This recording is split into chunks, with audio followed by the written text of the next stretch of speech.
So as I said, when we look at strategic intent, and I said that it is about Japanese firms, it really is about making sure that we are there to compete. And in order to compete, we need to constantly learn. We need to create an environment where every employee every day questions everything they do.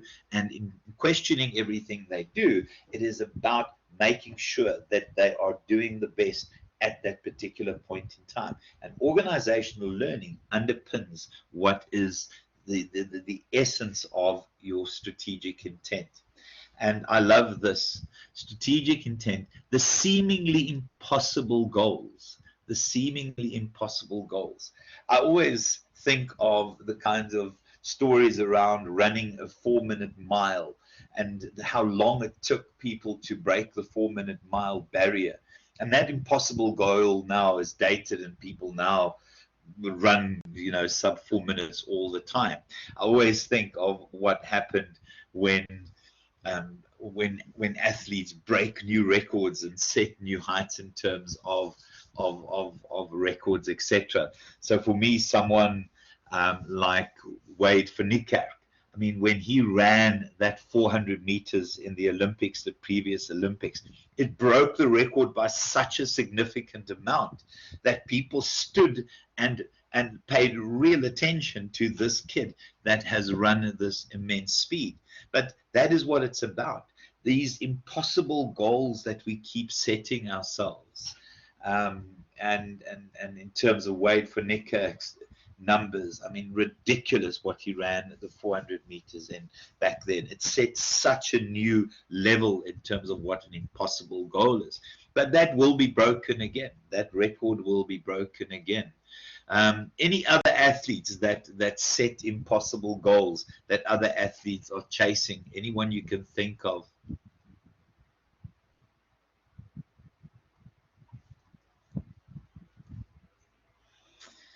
Yeah, Ronaldo. I mean, at 38, and we had always thought that when you get to sort of early 30s, it's time to retire. But we've seen these ridiculous periods of time that people now play, and how long they play. And for me, it's astonishing where the world is heading. That at 38, you could still be at the top of the world. Absolutely amazing, and the kinds of records that this guy is setting, and those are impossible goals. Neymar, yeah, absolutely. LeBron, 100%, guys, 100%. Who's the kind of current 100-meter record holder? Come on, let's hope you know who this is. It has to do with lightning, guys. Usain Bolt. Remember when Usain Bolt set the new 100-meter record?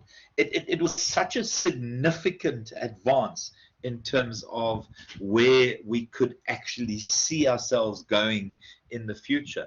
And all of those is about impossible goals. So as much as those kinds of records apply to athletes and some of the names that you've mentioned, oh yeah, I know. Yeah, I know. Quit while on top. But setting these impossible goals and breaking them and establishing new records simply to realize that somebody else will go and break that record. And this is what these Japanese firms do. They set these ridiculously impossible goals, and they know with the right amount of organizational learning and organization support and questioning the status quo that this too will be an old record, and we'll have to reestablish what we consider to be the new competitive advantage. I love the idea that it's about the desire to succeed, and obviously it's about global leadership. So we see these Japanese firms, and in particular Sony, and obviously we could imagine that Toyota was the first sort of standard that was set in terms of global domination or global leadership. I think Toyota is still the top selling vehicle in the world after how many years? I'm not 100% certain, because I know that Volkswagen is pretty close to them. So what the strategic intent does, it talks about that. Ronaldo at 38 has an obsession to win, is not happy to be second, wants to be number one.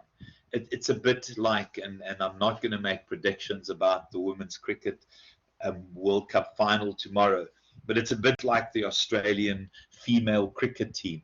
My goodness me, when you think of an obsession to win, it's the Australian women's cricket team at the moment. It is the soccer team, the female soccer team from the US. They have this obsession to win, and second and silver or bronze just isn't good enough. And what we do is we build these kinds of sports analogies into these organizations where it's about winning, it's about competing, it's about being the best in a particular industry. But it also just shows you how much we can learn from different spheres in the world, how sport and the importance of sport in our lives, and how the need to compete is an essential part of essentially creating the same kind of obsession in organizations. And we see it in sport. Other teams that are invincible, and I've now spoken about the female soccer team from the US. I've spoken about the Australian female cricket team. Any other teams that are invincible? Man City, yeah, spent big money, yeah. Man City, pretty impressive. Any others that are invincible that you just expect that they'll win, and they will, when they lose, they will reflect and they will consider and reconsider. I mean, in tennis, we've seen Nadal in the stupidity about the vaccine stuff. I don't even want to talk about. I know, yeah, Nadal and the stupidity about the vaccine stuff on the part of Djokovic and things like that. But these are people that are obsessed with winning. Nadal is over the hill and he still wants to win. Yeah, boxers. Yeah, I mean, yeah, Floyd Mayweather. I mean, goodness me, I mean, there is an obsession. I mean, and has come back a couple of times. Some of the UFC fighters, not that I follow a lot of the UFC guys, but obviously, and know some of them. But the reality is there is this desperate desire to win. There's this obsession with winning.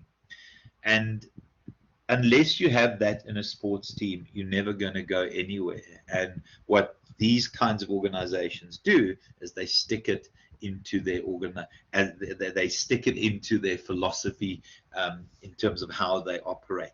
Love this comparison between these organizations and sports teams and sports people.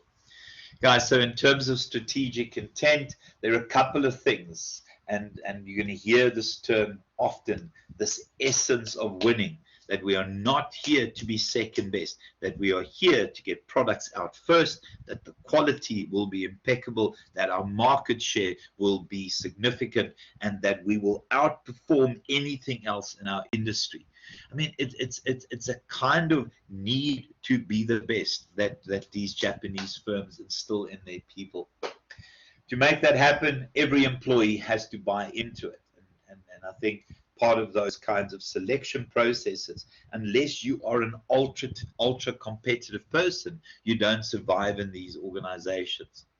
Who here is very competitive, where a backyard cricket, the game of cricket, turns into the Ashes? Who is as competitive as that, where everything you do, you have to win? Is anyone like that? JJ, you're very competitive. Ashira, very competitive. I'm not that competitive, and I always worry about it because, you know, for me, sport is for fun. When I play, obviously, when it comes to my teams, I want them to win. But I don't have that like need to be the best. I don't have that competitive gene in me. So the rubbish cricket I played and the rubbish sport I played was really just there to make up the numbers and have fun. But I also realized that I didn't have this natural sporting ability. Guys, and then the second one, leaving room for individual and team contributions. This is not an organization where people get told what to do. This is an organization where we teach and we allow people to learn, and we create an environment where we allow them to impress. So it's not about controlled decision taking. It's about freedom to act. It's about freedom to think. It's about freedom to challenge what everyone else would have thought to be the traditions of an organization. and then constantly driving enthusiasm by showing we want to change. This is not good enough. Tomorrow will be better. What we've created today, even though it's fantastic, tomorrow will be dated and we need to improve. And I love this. We allocate our resources on the basis of winning. So when you see a winning team, that's where the resources go.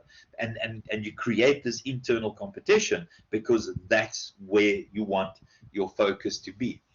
Think of your top athletes and the kind of sponsorship they get, the kinds of individuals that link with top athletes, and the kinds of sponsors they get. It's all about winning. And when you think, what is resource allocation other than essentially finding a winner and tying your name into that winner's successes?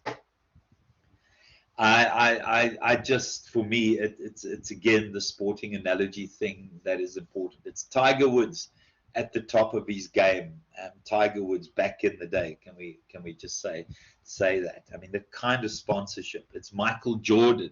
The kind of sponsorship that Michael Jordan would have received. It is Shane Warne. I mean, I felt so immensely sad last week and the week before when I found out that he had died. I mean, as much as South Africans, he irritated us on the cricket field. He was a winner in every sphere of his life. The way he actually gave back to the community, his impact on the world, and the kind of sponsorship that he generated.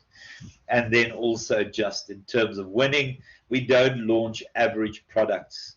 We launch products that when they get there, people are excited. People line up around blocks waiting to get their hands on this product because that is what winning is about. Again, the idea of bringing together sport and this kind of competition.